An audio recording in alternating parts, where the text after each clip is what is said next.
Thank you very much. Tonight I'm joined by one of the first executive presidents in the whole continent of Africa. She was the former Vice President of the Republic of Uganda, and also currently she serves as the Senior Presidential Advisor on Population and also Health Matters. Dr. Speciosa Wandera Kazwe is joining me tonight in the studios. Welcome to the show, Doctor. It's a pleasure to meet you. Your Excellency, there has been a lot of issues to do with health, doctor strike. We saw the recent case that you won in court. But before we get to that, what is keeping you looking younger? I'm happy with myself. God has been good and kind to me. He has given me good health. I've been able to exercise all the talents that He's given me. I've been a wife. I have been a mother. I have served my country. Now, I look like this because now, in a way, I'm serving myself. I'm loving myself more. I'm doing the things that make me happy during my retirement. How is now life taking you in your retirement? Life is good because right now, my living is catered for by different elements of what I do. Number one, the Ugandans are giving me a pension as a former Vice President. Secondly, I'm using the skills I acquired through my education to advise government. I'm the Senior Presidential Advisor, Population and Health, in this Ministry of Health. And the third thing I do is I'm a farmer. So the matoke I eat is from my garden, the chicken I eat is from the farm, the vegetables. My farm is actually feeding me and helping me to look after the people who live with me now. Your Excellency, we saw the current state of health in the country seems to be worrying. Doctors are on strike. What is happening in the country? Well, it's really, the country is not healthy.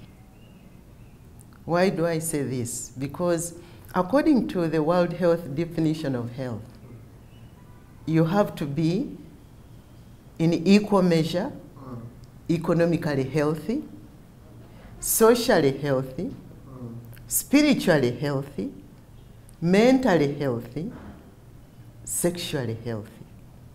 Now, when you put us on the scale and weigh it against the physical health, what most people think is really health, a Ministry of Health and whatever, emphasis is put on physical health, which is a tiny, tiny proportion of what your health is all about. So to me, according to Ugandans, most Ugandans are healthy because they are not needing to go to see a physician.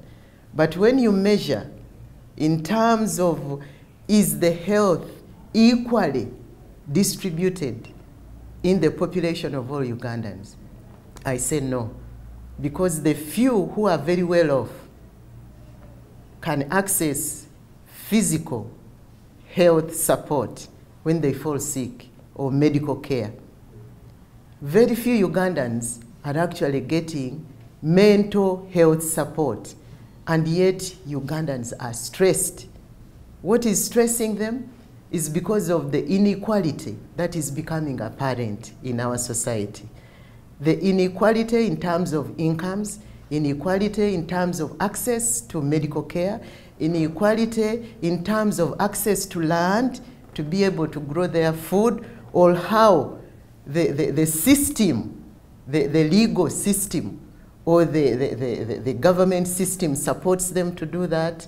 So I say, when you add everything together, the majority of people who would need support for their health from the government, which is the patron of especially those who are not well off, it's not so good because only a tiny element is taken care of through medical care in terms of building facilities for when you fall sick, you go for vaccination and whatever. But most Ugandans need support for their economic health. How do I turn what I have And many Ugandans are endowed in many ways. How do I turn my knowledge? How do I turn my land? How do I turn the facility I have into money so that I can buy the services? Many are not accessing that. Socially, whom do I associate with? Studies have shown that what keeps people healthy and live longer is actually not to do with the medicine or doctors or hospitals. It's the way I talk to you. Now I've gotten to know you. You are part of my social network. When I send you a WhatsApp message, that is treatment for my health. The people I go, whose wedding do I attend, the fact that I'm interacting with the people of similar thinking that make me happy, that is the reason why people stay healthy. But look at the villages. What is there? Where do people go to entertain themselves? Where do they go to watch football? Where do they go to watch a good film? Because now a lot of entertainment is on these platforms, and a lot of it is rubbish. It does not help you to improve yourself. Many times it helps you wish you were living in London or wherever, but people there are also grappling with the same problems. So the cadre of people who should help us to be socially healthy are not coming up with an agenda to help us along that path. So all in all, economically we are making some progress, but the balance sheet for every Ugandan in terms of health falls short in one way or another. We see now doctors striking year after year. This not used to happen during your time. Freedom has changed. Freedom of speech has changed. There are more resources around, so people see them inequitably distributed. But I want to tell you that the medical component of a Ugandan's health should be the tiniest, because not all Ugandans need doctors. The most important doctor in your life is your cook, the one who makes your food, and the one who helps clean your home. So food and sanitation are the key medical issues if addressed at home level and community level. If you have no garbage, dirty water running all over the place, you may never need to see a doctor. So at the end of the day, doctors going on strike, they should go on strike after they have made everybody not fall sick. That is the best indicator of doctors working well. Of course, there are other diseases which you can't run away from, but they are also associated with how your nutrition has been, how you have loved your body in terms of exercise, the way you socialize, whether you drink, whether you smoke and whatever. We all die. The probability of dying is one. But what is the condition of your life, of your body, of your thinking by the time you get to die? So doctors striking, to me, is not an indication of how well we should do if they are paid well. It's an indication of the inequity in the distribution of national resources in terms of labor remuneration. Don't you think doctors were making a point? You know, when I was mentored to become a doctor, I was still in HSC. And I was told about professions which are vocations. There is the religious vocation. The second one is the medical vocation. The other one is the teaching vocation. Those are three vocations where you should not expect to get rich, but you should expect to give your service fully and be enabled to lead a decent life. Now, when we go to issues of how the doctors are being remunerated, it's also a symptom of how the public and the general health system is organized. Because when they striked in the public system, they went to the private sector and worked. We should not disaggregate provision of medical care. The way we manage the health system should be holistic, because wherever you go to treat anybody, you are treating a Ugandan. You are not treating a public Ugandan or a private Ugandan, but a Ugandan. So, what we are doing now is to make sure that the reforms address this dichotomy. I'm in the public sector, I'm in the private sector. I'm in a government hospital, I'm in a private hospital. The government should be concerned with wherever Ugandans go. Therefore, it should be concerned with not only how much a private sector doctor is paid, or a public sector doctor is paid, or a nurse for that matter, or a social worker in the health system. It should be concerned with all these public officers, because they are now public, working within a vocational sector, which is providing the health, ensuring Ugandans don't fall sick. It should be the preoccupation of government to look out for them wherever they are working. Your Excellency, we also see government still slicing the budget of the Ministry of Health. Isn't this going to worsen the situation? The explanation by the ministry, and as you can see I sit in the Ministry of Health, is that we have been building hotels. We've put up structures, but health is not made in the hospital. If government puts money into income generation, it is supporting health. If government puts money into immunization, which does not need to take place in a government facility. If you look at the national health accounts, because that's an indication of where the whole of Uganda, because Ugandans think government, the government budget with respect to how much Ugandans spend on health is inconsequential. It's less than 20% of the GDP of the money which is spent for health, the national health accounts, less than 20%. Almost 60% comes from the household.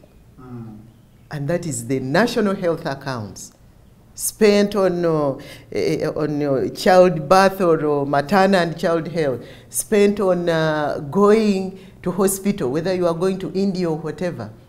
It's a very small fraction. Recently, I was talking to young people, and I said, when you think government is the one with the most money in the country, you are just not thinking like an entrepreneur. So, the jobs are not in government, because the money is not in government, it's outside. Health, medically, government helps you to repair your health when it goes wrong. So that budget being sliced is not going to affect the way you keep yourself healthy. Because like we've said, you eat well, you eat healthy, you don't need to go to see a doctor. You exercise, you are not going to put on weight to the extent that you put stress on your heart and you get hypertension. You program yourself, discipline yourself. You don't drink more than what your body can detoxify. You are not going to end up with diabetes. You are not going to end up with liver failure. You are not going to end up with kidney failure, because the poor two small kidneys are busy removing all the trash sent to it by the liver. So if you do the right thing, you will not need to go to a medical facility. So the message the ministry and government is sending, let us effectively and efficiently use what we are putting in the water sector. There is water moving all over the place, but little attention to sanitation. And yet when water is all over the place, You can get people just putting their whatever all over the place, and you'll get cholera, you'll get dysentery, you'll get whatever. But it's not the Ministry of Health which handles that. So when Parliament is analyzing the budget, let us look at what they have put in the budget for nutrition, to support nutrition education, to support sanitation. For me, who is in the village, I know that to build a decent latrine, you need 400,000 to dig a pit. You need another 400,000 to put just a slab. So already you are going into 800,000. And this is a pit which takes into account our culture, because you need to be culturally healthy. The side for the Bako when they visit, and the side which you use.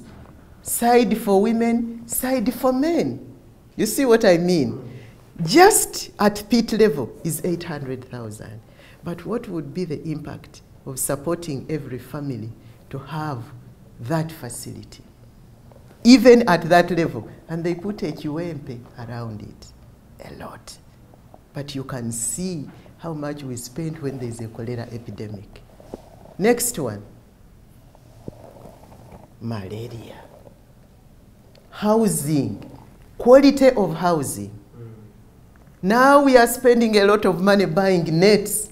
If that money was to go to support every household to have obutimba nets in their windows, not these ones which they are using for fishing and imperekeze and whatever.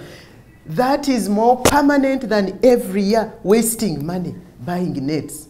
If Parliament, if we were to do that on a yearly basis, and you see the amount of money we've spent on nets, 3/4 of this country would have decent housing where mosquitoes wouldn't enter. Because a mosquito will not wait for you to go to sleep.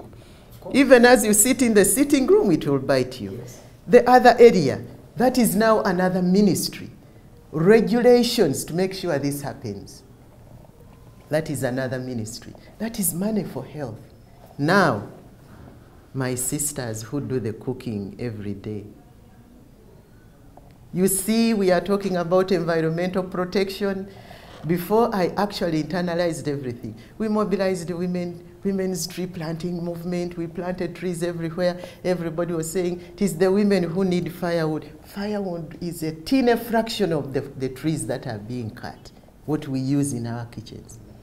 But how much do we spend on children who have pneumonia? Most of the children who die within a year of birth are dying from pneumonia. Why? Go and see the kitchen where this woman, after the beautiful antenatal clinics we've built, where does she go with her baby? It's a kitchen full of smoke.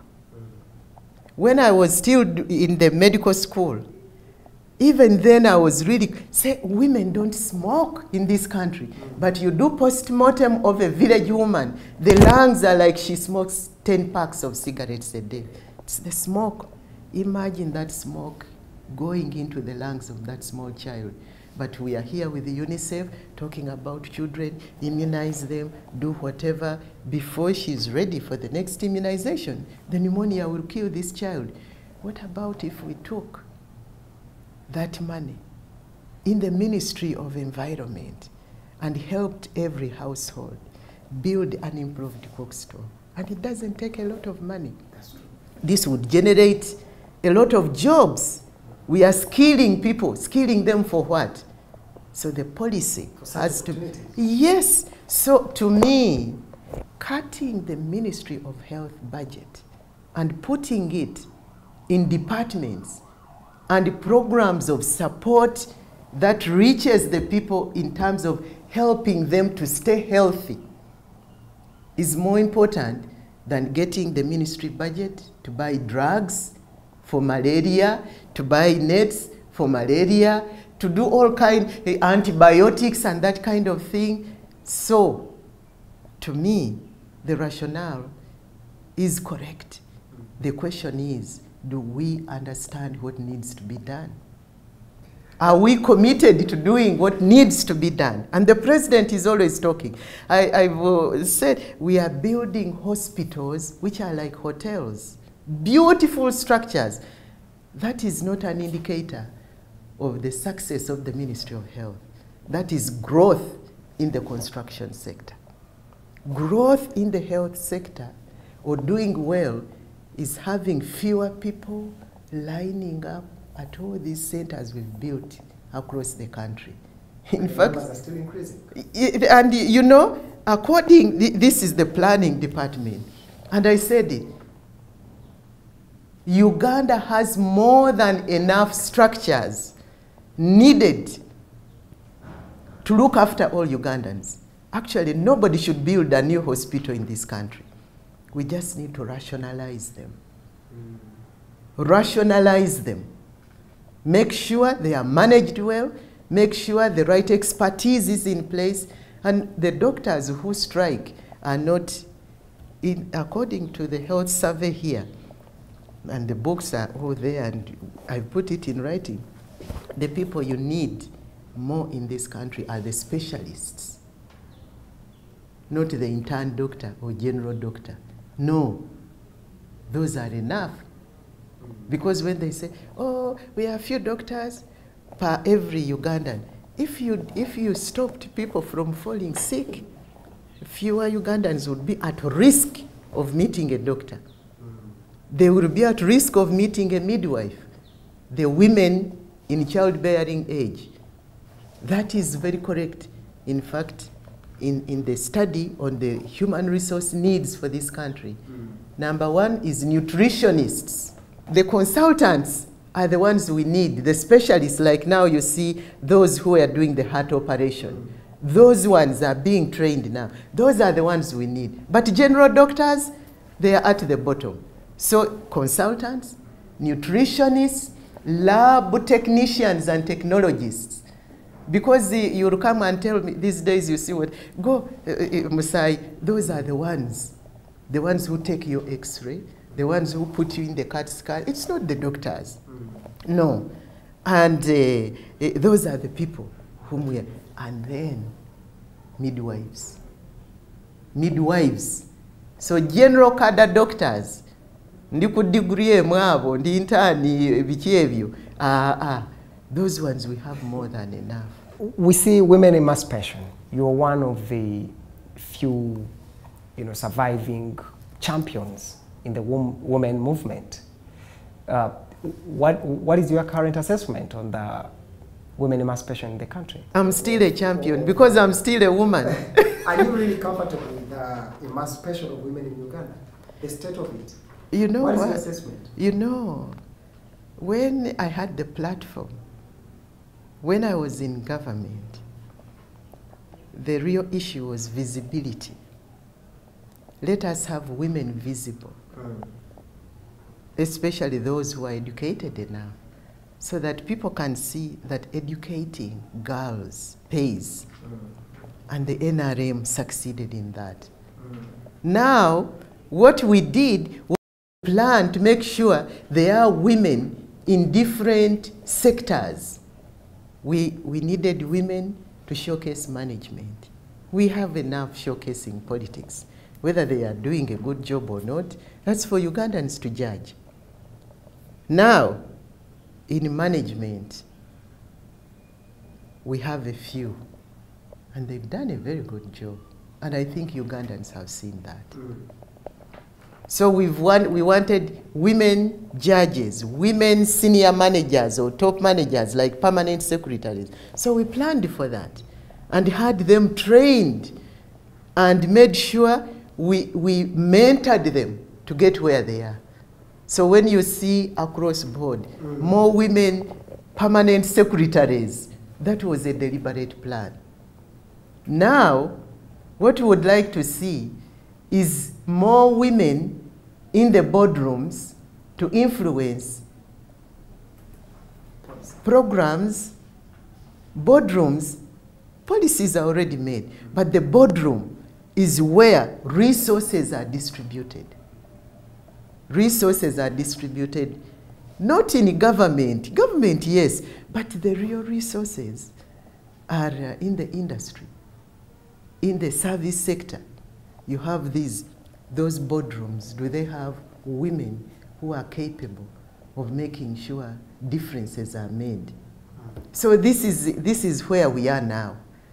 Otherwise, the other area which is of concern to me, which is causing bleeding of many countries, bleeding of Africa, is the peace and security area. That is where we hardly have women participating in equal measure to men. You'll see places like Sudan, where the women who are leading that deliberation. So now that is another area where I'm focused on with respect to Africa, because policies to do with peace are not within a country alone. They are cross-border. They are cross continents. So now I'm working with the African Union.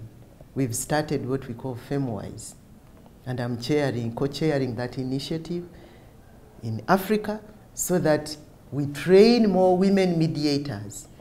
We bring these initiatives to country level so that women are recognized as peace builders, as mediators in terms of conflict. Because by the time you see people fighting, it's really inequality, inequity of distributing the national cake. This one people don't talk about much. But this is what, for me, I'm a champion of this. I want to be the head of state. I want to be this. It's about the treasury of the national cooperative. And we would like women to be more involved in that, because talents, when applied at the right level, where people are concentrating, will bring the inequality, will reduce to, the inequality will come to lower levels, and people will be very happy doing what they are doing. Do we still need affirmative action? I think we do. You were one of the few beneficiaries at that time, but we are seeing that you are in leadership positions, beating or defeating men in constituencies at parliament level, at local government level. Do you still need this affirmative action? How many speciosas are there? There are many now. We have. What is the percent? Still small. And these are just up there. And this is something which has gone on for centuries and centuries.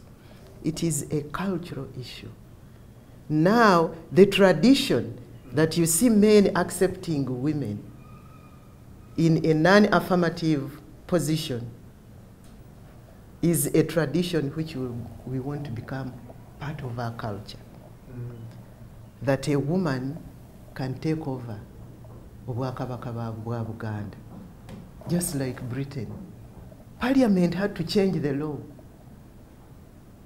to say now, for them it's now their culture. For it to become kati abakazi, they inherit. They become abasika. It is scattered here, like Saida Bumba, Honorable Bumba. She's the heir to her father's estate, and it is not a small estate. Now, we want those scattered to become part of the culture, that nobody even asks, how can it be a girl? Yes, it happened in my own family with my children when their father died, and I wrote down discriminating my children. Because my first girl is a girl, my Kaziwe's firstborn alive is a girl, she can't inherit. No, she cannot be the heir to her father. They have to know why all these things are happening. So the education has to continue. When the culture moves away from agrarian economy, the riches are going to move to what is in your brain, what is your skill, and how the stock exchange is performing in the country. Because the stock exchange is going to to be even more valuable than 10 acres of land, just one share. Then, so as society is moving into education, the economy becoming more and more modernized, maybe in about 50 years, we should be able to see that. But even America, whose independence is over 300 years, for them to accept that a woman could be their president, and they choose somebody else over a woman who was capable and seasoned, you can see it's not only a Ugandan problem. It's a global problem. That's why I say I keep on. And I can tell you, every forum I go to, I don't fail to remind them. They can get a man, any man, because he's a man. And I get up and tell them, in terms of this kind of work, I think I'm more qualified than anybody sitting here. So whereas you've elected that one, it is an issue which is in your mind. And I'm saying this as a protest on behalf of African women. There are many, many women now in Africa capable of doing what the men are doing. So I don't keep quiet. So I continue with that struggle of affirmative action. While I'm doing that, I'm also challenging the men. So that they don't need affirmative action in future. Your Excellency, you were one of the first women head of state on the entire African continent. I was, yes, you know, when you say head of state, yes, as the executive vice president, yes, in the Constitution of Uganda. How did it feel at that time? How did it feel? Heavy. Heavy. Because at that time the budget was so small. You needed to work as a team, to move, to talk to people, convince them to work with you. It was a heavy responsibility. Now things should be easier because there is money, we didn't have these tablets and, you know, WhatsApp and whatever, where you can form groups and network. You needed to really go on rough roads to do a lot of work. The responsibility was really heavy. And the fact that I was the first one to be at that position in the whole of Africa, it was even worse for me because the expectations of all African women were on me. And I was their torch, I was their leader. And by the grace of God, I think I managed to do it. And I continue to do that. Yeah, Your Excellency, we saw you losing the African Union chairperson job. What actually happened? You know, when you do the analysis, my support, which would have come on board to boost me, was from West Africa. West Africa didn't have a candidate, and I had canvassed votes in West Africa. But when their issues were not taken care of, and they said they boycotted the elections, I also, at that moment, said, I'm not going into this politics anymore, because in life you must focus. How come you are not supported by your own, the East African side? East Africa supported me. Many Ugandans don't actually know how the African Union is structured. There are countries in Eastern Africa which have been put there politically. But what is important is the economic bloc. Some of them are actually part of SADC. Yes. Now, in Eastern Africa, Burundi is part of Central Africa. Burundi was not there to vote, but they would have given me their vote. But they boycotted going to Rwanda. So you find that many people thought, oh, even East Africa didn't vote. No, those within Eastern Africa gave me a vote. Eastern Africa, which is not part of SADC. SADC had said they would give me a vote if their candidate would move out. So there are so many equations. And Ugandans actually, unfortunately, our analysis does not go to what is going on in Africa. What are the issues? Their main concern should have been, how come that election didn't take place? But I was eligible to stand again. And that's why you see me at AU still flying high. Okay, Your Excellency, we saw you recently losing the African chairperson job in Rwanda. What really actually happened? It cost me, it cost Africa, it cost Uganda. Because I tell you, if you did the analysis of the candidates who even stood that time, none was better qualified than myself. You talk to the former president of Ghana, President Kufuor. He was my campaigner in West Africa. President Salif was my campaigner. The head of the Senate of Nigeria was my campaigner. He even wrote a letter. In Eastern Africa, Ethiopia was my other campaigner, and Tanzania, because they believed that they should, now let's change to the right thing. President Kagame was my campaigner in Central Africa.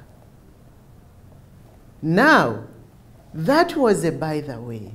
Now, politically, there are other issues which came up to do with my president and Ugandans saying I was exporting corruption to the African Union. And Ugandans even signed a letter. I want to tell you, the ministers of foreign affairs who supported me even in Addis Ababa, they showed me the letter. I even know the people who signed that. Who were behind those letters? You should do your research. Ugandans. That they should not vote a Ugandan because this Ugandan is actually going to export corruption to the AU. We read in the press that the Valley Dam scam that was before court also cost you. Is this true? I want to tell you one thing, my son. There is nothing more important than your name. Your name is what carries you forward. Because we are talking about generations coming after generation. It's your reputation which is more important than the money you make. Because your children could lose whatever you've made, but they have to move on with your name, which is the way you've raised them. Their mindset, how they relate to each other and other people in the world. What are their values in life? These are the key things. And your name is more important than money. This I must stress. Yes, I'm very relieved. But my relief has been legalized. Otherwise, before, the same issues came up. When I was nominated by the Secretary General of the United Nations, Ban Ki-moon, to be special envoy, Ugandans again went there to say she's corrupt, Valley Dams, to be nominated for that position. International police, Interpol, does due diligence. And Ban Ki-moon told them, we've done due diligence. And all these stories are political. A Ugandan very senior was fueling that. Don't make her, because for political reasons, people imagine that if I'm given such positions, I'm coming back for more politics. But for me, I'm now political every day. Do you want to be president? President of what? Of Uganda. Of Uganda. I'm president of my life. I'm president of my values. I'm president of those things that I believe should be done and done correctly. I have my freedom to say what I wish to say when I want to say it.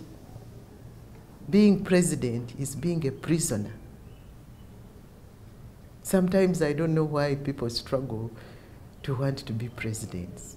But don't you think they were fearing that you could come back and become president of Uganda? By the grace of God, if God wrote it on my tablet that I'll be president of Uganda, I cannot run away from it.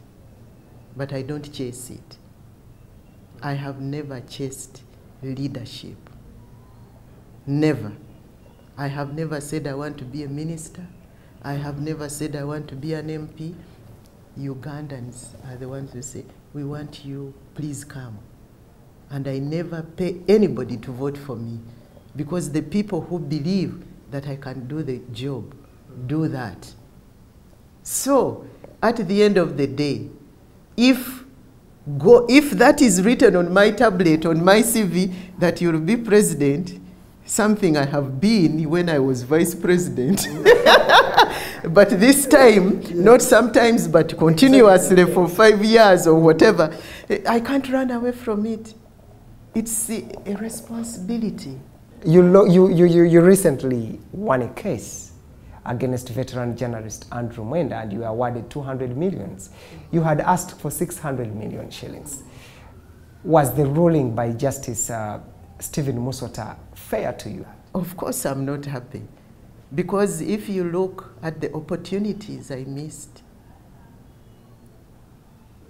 let me tell you, I missed a job which could have paid me $50,000 per month, because that report came out when the board was evaluating whether I should be the president of that institution. That's not little money. So they said, no, no, no, these things are coming up. And of course, your opponents, those who are vying for the same job, they bring this up. They're using the same. Yes. Yes. So 200 million is nothing. What? Of course not. This was only on Monday. My lawyers are the ones chasing that. What is really important, because I told Ugandans, I was the first person who wrote a letter to the IGG to ask him to investigate a government department and a government program. So how could I be the one now who, yes, but the politics, it was terrible. I'm telling you. That's why you see me looking like this. I remember it was also during the time of Lent. And I said, you know, God, thank you for putting me through this fire. I'll come out more polished, because I know you are now carrying the burden. I'm not going to cry, because I know I'm innocent. But I know you are preparing me to make sure that I carry the burdens of Uganda even better. Okay, Your Excellency, as a former head of state, do you think the NRM is still on the right course? I think so. They are. You know, what people should know about leadership is that it's a moving target that you are following. When NRM came, the population was smaller.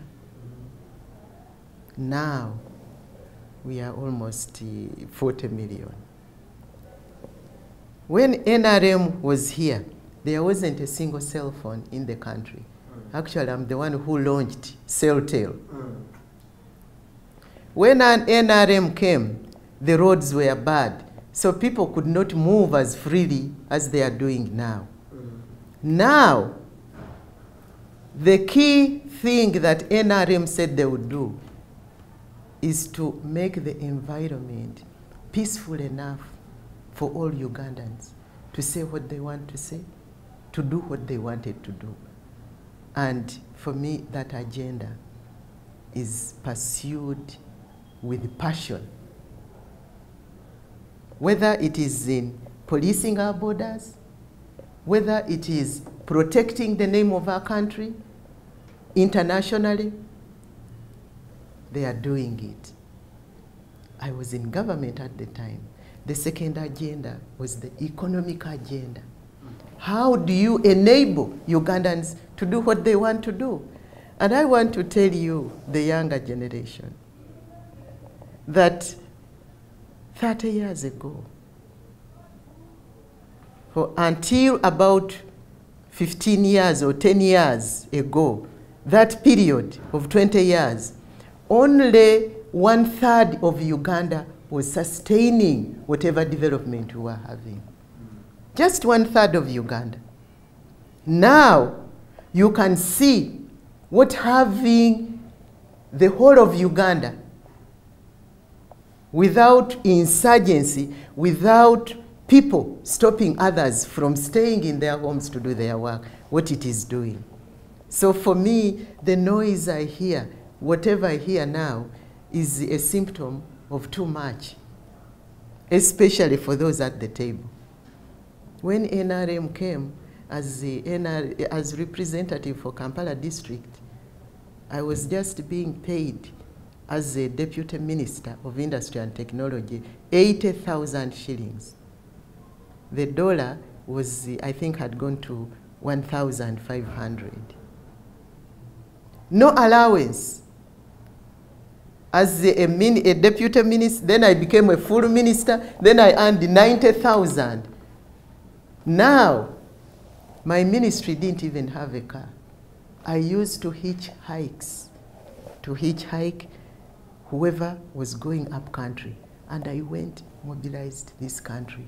Now, we are suffering from 80 for that matter. They are all over. Like you see in this ministry, the vehicles are all parked there. It's like a go down. Hey, too much resources are being inefficiently applied. This I'll tell you. At one time, even when I was in government, just before I left, and we were beginning to get some money, I recommended a policy after doing research and seeing the leakage from government vehicles in terms of fuel, spare parts, and whatever, and said, let's just get specified offices to have vehicles. Okay, lastly, Your Excellency, do you still need to be president of Uganda? And before we go to that, the NRM has not allowed President Museveni to retire. Why? But honestly, for 30 years and above, for 3 decades, he's now actually taking the 4th decade. Don't you think 35 years or even more is enough for a person like President Museveni? Am I the one who brought him? I can't say, I allow you to retire. You are members of NRM? I am. Yes, but I don't have a vote in NRM. I'm not on any position in NRM. But I'll tell you this. When you have a multi-party system, that party will choose whichever member they would like. For me, what I would like to see, whether it is Museveni now, if Museveni retires and you get another member there, they could also stay for 30 years. So it's not about Museveni. It's about building the institution of what a party should look like. I've said this even at the AU. Said you can complain and talk if a party does not have a democratic what is it called? Constitution. You will have Obote being president of UPC until he dies. But we have a solo candidate still in Museveni. If the party chooses to have that, it will happen. So you will have, while you want to change these things here, with a political system which is presidential and parliamentary, you have to resolve those issues. So when you personalize issues and you don't go to the issue of institution building, human nature is human nature. You'll get recurrences of the same. So change the party. Thank you very much. You are most welcome. She's been the former Vice President of the Republic of Uganda and currently the Senior Presidential Advisor on Population and Health Matters, Dr. Speciosa Wandera Kaziwe.